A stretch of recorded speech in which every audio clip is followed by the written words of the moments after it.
Sex अगर आप regularly नहीं कर रहे तो वो भी इफेक्ट करता है। तो एक हेल्दी कपल को अगर वो प्रेगनेंसी में इंटरेस्टेड हैं, हफ्ते में कम से कम 3 दफ़ा इंटरकोर्स ज़रूर करना चाहिए। मर्दाना बांझपन और स्पेशली जो स्पर्म की हेल्थ है उसके हवाले से हम बात करेंगे कि ये स्पर्म की जो हेल्थ है ये किन किन चीज़ों से अफेक्ट होती है और उसका जो है ट्रीटमेंट क्या है। आप इंटरेस्टेड हैं कि आपकी वाइफ जो है वो प्रेग्नेंट हो जाएं तो आपको ये चीज़।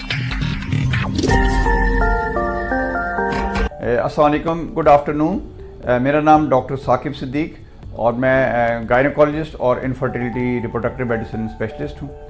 आज नाज़रीन हम जिस टॉपिक पे बात करेंगे वो है मर्दाना बांझपन और स्पेशली जो स्पर्म की हेल्थ है उसके हवाले से हम बात करेंगे। और उससे पहले स्पर्म क्या है और क्यों ज़रूरी है और उसकी सेहत क्यों ज़रूरी है और उसकी क्या इंपॉर्टेंस है और ये क्या काम करता है, इस डायग्राम की मदद से आपको हम एक्सप्लेन करने की कोशिश करेंगे। ये डायग्राम जो है ये ख़वातीन का जो अंदरूनी निज़ाम है जिसको फीमेल रिप्रोडक्टिव सिस्टम कहते हैं, ये वो डायग्राम है। This structure is called the uterus, जिसको बच्चेदानी भी कहते हैं।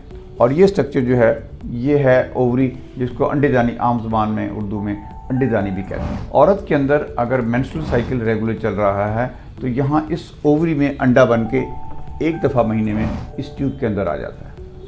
और जब हस्बैंड और वाइफ जो है आपस में मिलाप करते हैं तो हस्बैंड का जो सीमेन है वो यहाँ पे गिरता है, वजाना यहाँ पे चोरी किया गया ट्यूब है जहाँ स्पर्म गिरता है। सीमेन जो है, सीमेन के अंदर जो स्पर्म्स हैं, एक वक्त का जो सीमेन डिस्चार्ज होता है मर्द का, उसके अंदर तकरीबन 100 मिलियन स्पर्म्स होते हैं जो कि बनते हैं कोई 10 करोड़ के करीब जो स्पर्म्स हैं वो बनते हैं। और आप ये सुन के हैरान होंगे कि ये स्पर्म्स जो 10 करोड़ हमने बताया यहाँ पे गिरे, ये ट्यूब में पहुँचते पहुँचते चंद सैकड़ों रह जाते हैं, यहाँ तक चंद हज़ार यहाँ पहुँचते हैं और उसके बाद सैकड़ों यहाँ से स्पर्म जो है, आप सोचते होंगे कि इतनी तादाद में ये स्पर्म्स क्यों हैं। हालांकि वहाँ अंडे के साथ एक स्पर्म ने अंडे को मिलके एम्ब्रियो बनाना है और उस एम्ब्रियो से बच्चा बनता है। और चूँकि ये स्पर्म्स वहाँ पहुँचते पहुँचते अपनी ताकत खो देते हैं और वहाँ पीछे कुछ स्पर्म पीछे रह जाते हैं, इस वजह से इतने ज़्यादा स्पर्म जो हैं वो बनाए जाते हैं। तो स्पर्म का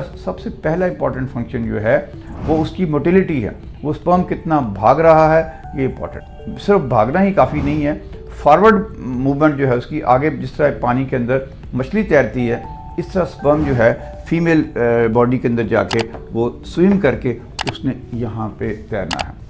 और स्पर्म जब हम टेस्ट करते हैं लेबॉर्ट्री के अंदर और उसमें जो आपको मैंने उसकी तादाद बता दी है वो तकरीबन इतनी ही होनी चाहिए पर ml। हम कहते हैं जी 15 मिलियन से ऊपर हो, लेकिन टोटल जो है स्पर्म वो 100 मिलियन के करीब स्पर्म्स अगर हों तो उसको हम कहते हैं कि ये एडिक्वेट स्पर्म्स हैं।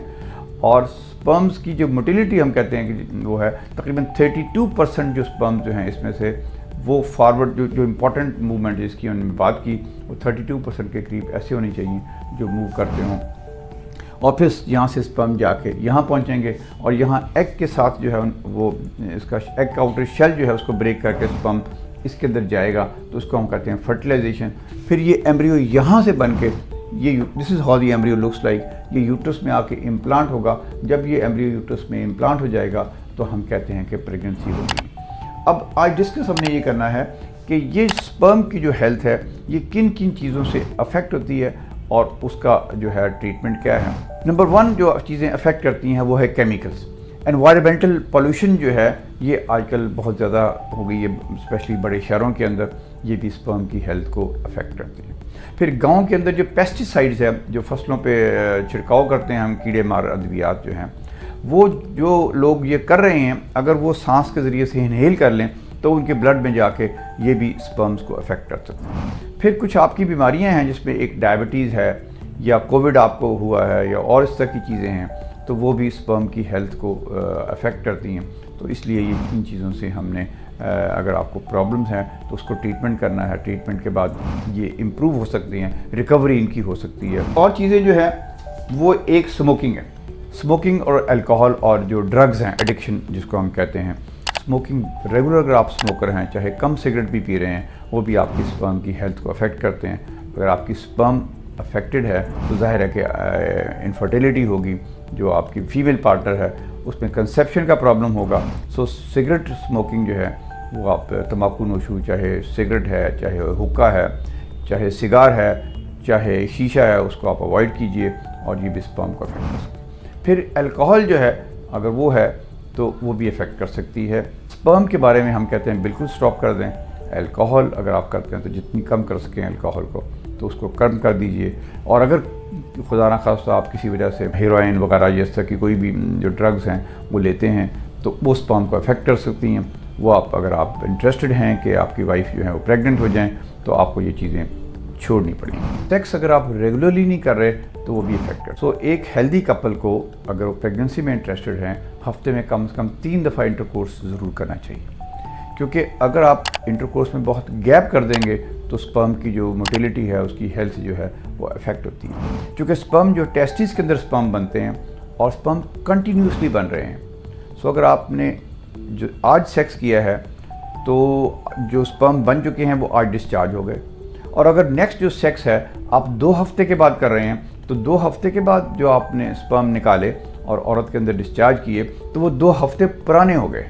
जो 2 हफ्ते पुराने स्पर्म्स हैं वो उनकी हेल्थ वो ज़्यादा नहीं होगी, उनकी एक्टिविटी जो जिसकी हमने बात की मोटाइल स्पर्म्स वो उतने ज़्यादा आपको नहीं मिलेंगे, क्योंकि वो स्पर्म्स जो 2 हफ्ते पहले बने हैं वो इतने एक्टिव नहीं होंगे।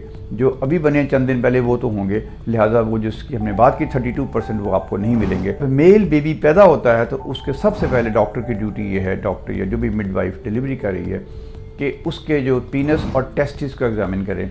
और अगर उसके टेस्टिस नहीं हैं, जब मेल बेबी माँ के पेट के अंदर होता है तो उसके अंदर टेस्टिस पेट के अंदर होते हैं। वो आहिस्ता आहिस्ता से डिलीवरी से थोड़ी देर पहले वो नीचे आके वो जो सैक बना हुआ है जिसके अंदर टेस्टिस, जिसको हम अपनी ज़बान में स्क्रोटम कहते हैं, उसके अंदर आ जाते हैं। अगर डिलीवरी के टाइम पे अगर वो टेस्टिस अभी तक उस स्क्रोटम के अंदर नहीं आए, उस सैक के अंदर नहीं आए, पेट के अंदर हैं, तो फ़ौरन हमें पेरेंट्स को इन्फॉर्म करना चाहिए और पेरेंट्स को ये बताना चाहिए कि 1 साल तक अगर वो नीचे नहीं आए तो आपने डॉक्टर के पास जाना है और इसकी सर्जरी करके इसको नीचे करने की कोशिश करनी है।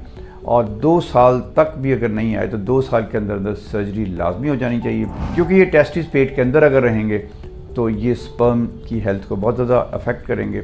और स्पर्म काउंट जो है वो 0 भी हो सकती है अगर किसी बंदे के टेस्टिस जो हैं उसकी उम्र जो है 20 साल 25 साल हो गई है, अभी तक टेस्टिस उसके नीचे नहीं लाए गए सर्जरी के ज़रिए से, पेट के अंदर पड़े हुए हैं, तो वो एज़ोस्पर्मी जिसको हम कहते हैं कि उसके स्पर्म। दूसरी बात यह है कि ये जो टेस्टिस पेट के अंदर रह गए हैं और वो हाई टेम्परेचर में एक्सपोज हो गए हैं तो उसमें टेस्टिस के अंदर कैंसर भी हो सकता है। सो ये बहुत इंपॉर्टेंट मैसेज है।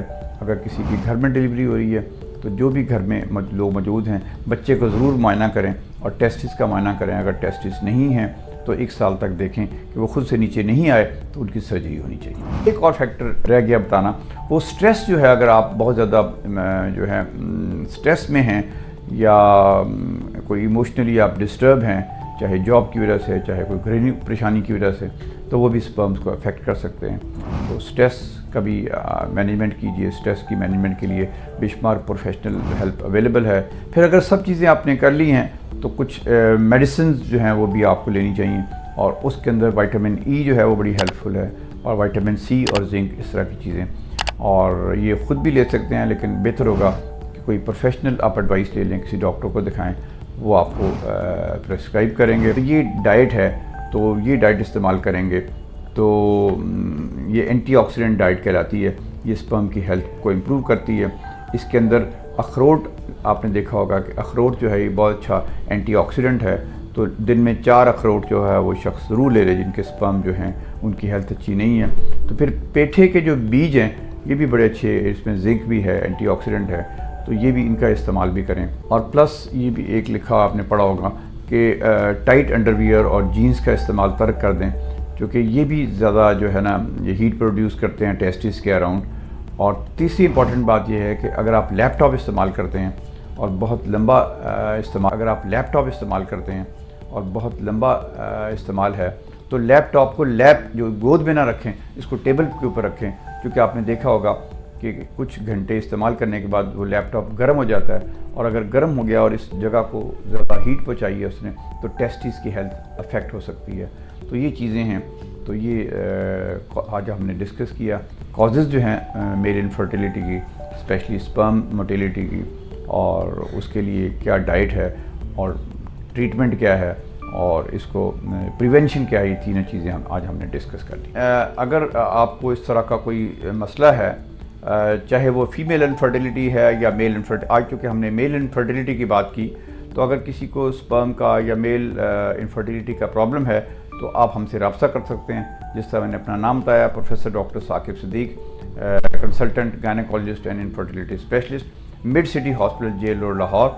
और हमारा जो कॉन्टैक्ट नंबर है जहाँ से आप अपॉइंटमेंट ले सकते हैं वो स्क्रीन पे आप देख सकते हैं। बहुत शुक्रिया।